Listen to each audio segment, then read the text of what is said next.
cigarette shaking up, I should say, the tobacco industry. It's an electronic cigarette. It's called Safe Cig, and the maker says it's a safe alternative to the real thing. But there are some critics, too. John Cameron co-owns Safe Cig. He joins us now. And John, welcome. You say this product saved your life. That's what you think. Certainly did. I was a pack-a-day smoker for 10 years, and my soon-to-be wife couldn't be happier than I'm using an electronic cigarette. But it's actually her fault. It's actually her responsibility. Like, I was a pack-a-day smoker, tried everything. Tried the patch, tried the gum, nothing worked. And she was the one that went out literally into a rainstorm and found electronic cigarettes, brought them home, said, try this, and I haven't smoked since.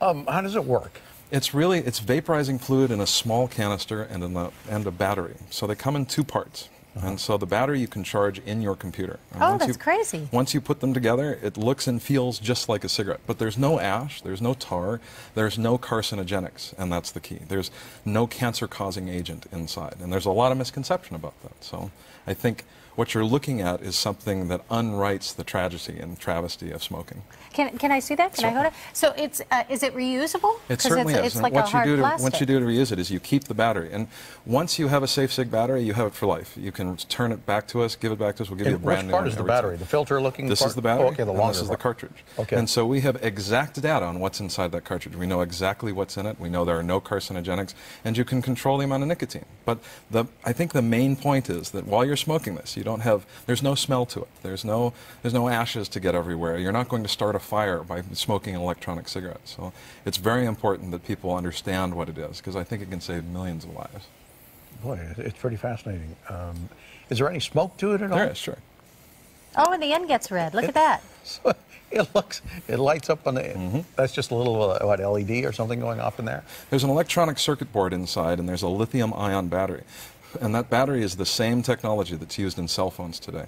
So we measure everything that's going on inside so that it delivers the right amount of nicotine. It's a clinical amount every time. So you can control, for the first time, instead of burning an organic material, you can control what nicotine you're using.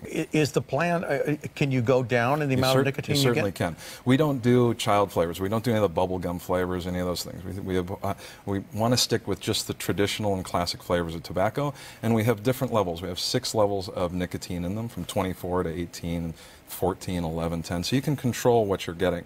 And then by the time you're ready to put down the cigarette, it's much easier than trying it any other way. Are you smoking these now, or are you currently off them? I can put down an electronic cigarette for a week at a time. And a pack-a-day smoker for 10 years, you can't, your cravings for a cigarette are dramatic. For these, I can walk away from it whenever I need to. But if I want to have a cigarette, I know this is a safer option. The FDA is still very concerned about the product, though. And they should be. There needs to be regulation. But we need some good science, and we need a commission to get together and figure out the best way to do this. But with 6 million lives a year on the line, this technology can't just be pushed to the wayside. It really has to be explored.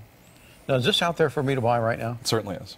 And so far, there's no regulation on it. There are, but it's a matter of where and how. So what needs to happen is the FDA didn't go after it being a drug delivery device, but now they're thinking of regulating it as a tobacco product. And the reality is that it's a nicotine delivery system. It's not a tobacco product. But this is going to take a conversation. And we've got to get past the idea that it's, just another cigarette. It's not. It really isn't.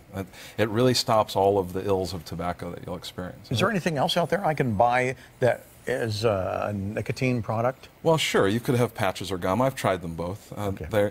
They just don't solve all of the problems that you have. And those aren't regulated, though, are they? They certainly are. But they are a nicotine delivery system, but you can get them over the counter, the same as you can an electronic cigarette. I've seen these on the internet. Is that the only place you could buy them right now? For now, yes. We're an internet distributed product, and we're doing all of the engineering and all of the science before we go onto all the store shelves. We want to make sure that everything is known about it. And, immediately, the moment